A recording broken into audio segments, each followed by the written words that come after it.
Pemirsa, isu tambang emas ilegal yang disebut-sebut berada di sekitar kawasan ekonomi khusus Kep Mandalika, Nusa Tenggara Barat (NTB), kini tengah menjadi sorotan tajam Komisi Pemberantasan Korupsi (KPK). Menanggapi hal ini, Gubernur NTB, lalu Muhammad Iqbal, memberikan klarifikasi terkait lokasi sebenarnya dari aktivitas penambangan tersebut.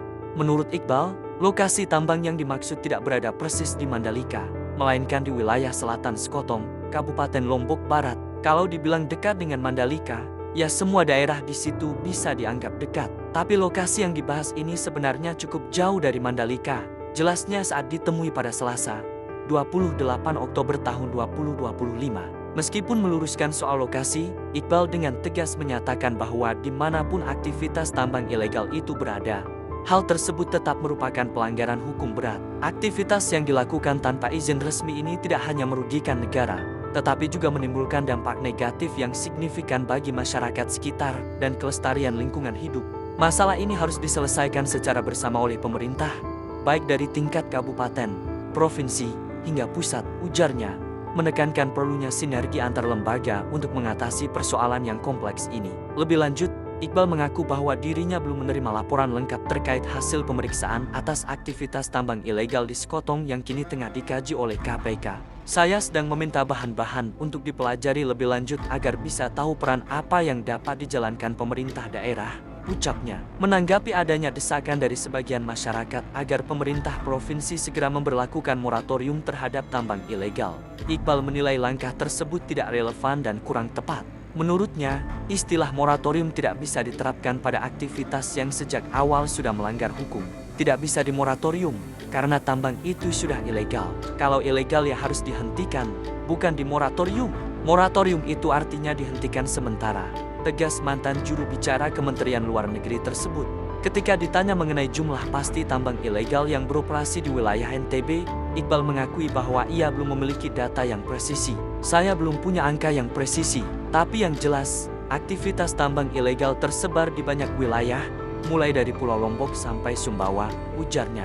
Meski begitu, ia kembali menegaskan bahwa pemerintah bersama aparat keamanan memiliki komitmen yang sama dan tak akan pandang bulu untuk menindak tegas seluruh aktivitas tambang ilegal yang merajalela di wilayah NTB. Komitmen ini sejalan dengan dorongan kuat yang datang dari Komisi Pemberantasan Korupsi (KPK). Sebelumnya, KPK telah mendesak pemerintah untuk segera menindak tambang emas ilegal di sekitar Mandalika, yang berdasarkan temuan awal, disebut mampu memproduksi hingga 3 kg emas setiap harinya. Kami mendorong pihak berwenang untuk menegakkan aturan, kata Kepala Satgas Koordinasi dan Supervisi KPK Wilayah V, Dian Patria, di Gedung Merah Putih KPK. Ancaman serius pun dilontarkan oleh lembaga anti rasuah tersebut.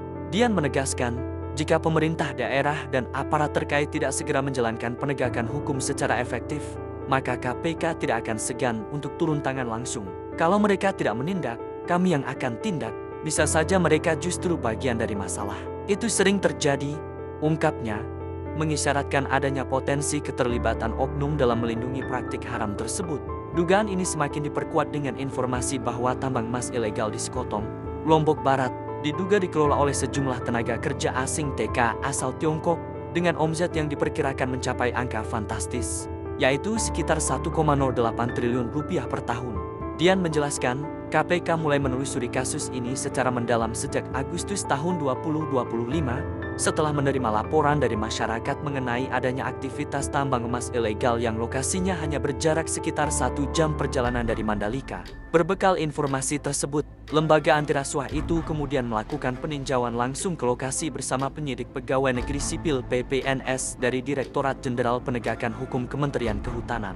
Hasilnya, temuan di lapangan mengonfirmasi adanya praktik ilegal tersebut.